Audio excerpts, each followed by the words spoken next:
a parental supporter through the National Center's Team Help, I support parents as their children become either missing.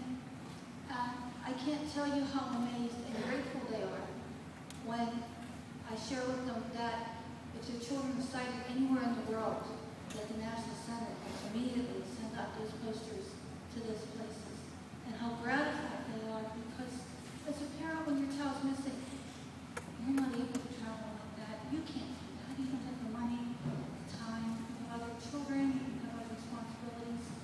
And it's just so wonderful that this can happen. And so, you know, for them, for myself, you know, I salute you. You know, those of you who are going to ride today, you give it yourselves. You share your time, your energy.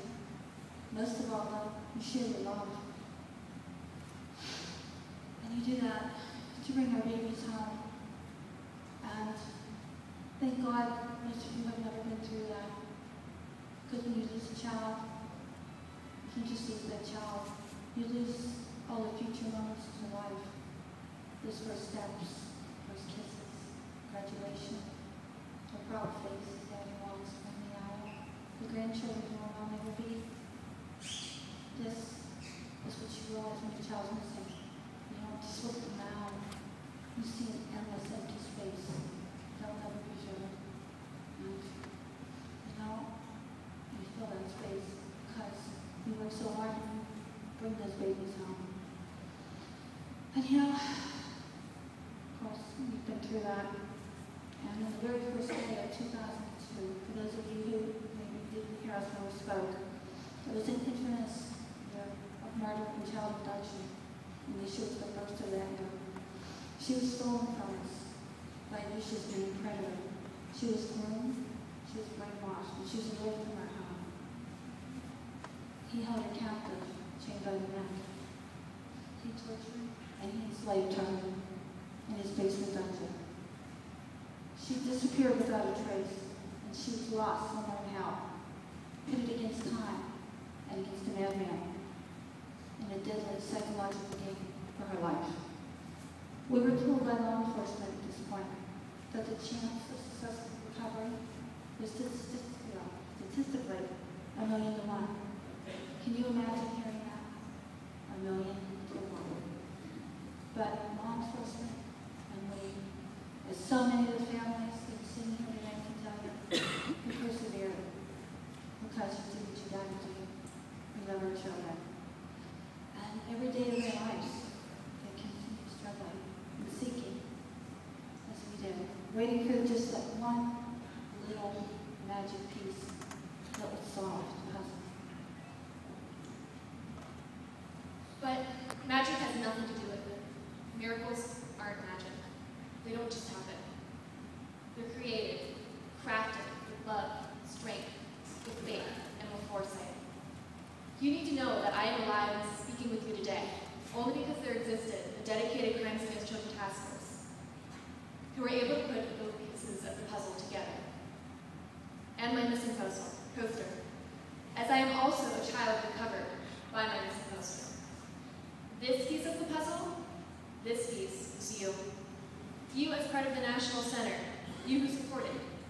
Because you were there, I am here. But I am never alone. Standing beside me are so many unseen children, shadows whose voices have been silenced by fear, by shadow, by captivity, and sadly, all too often, by the grave. They are always with me, and I am their voice.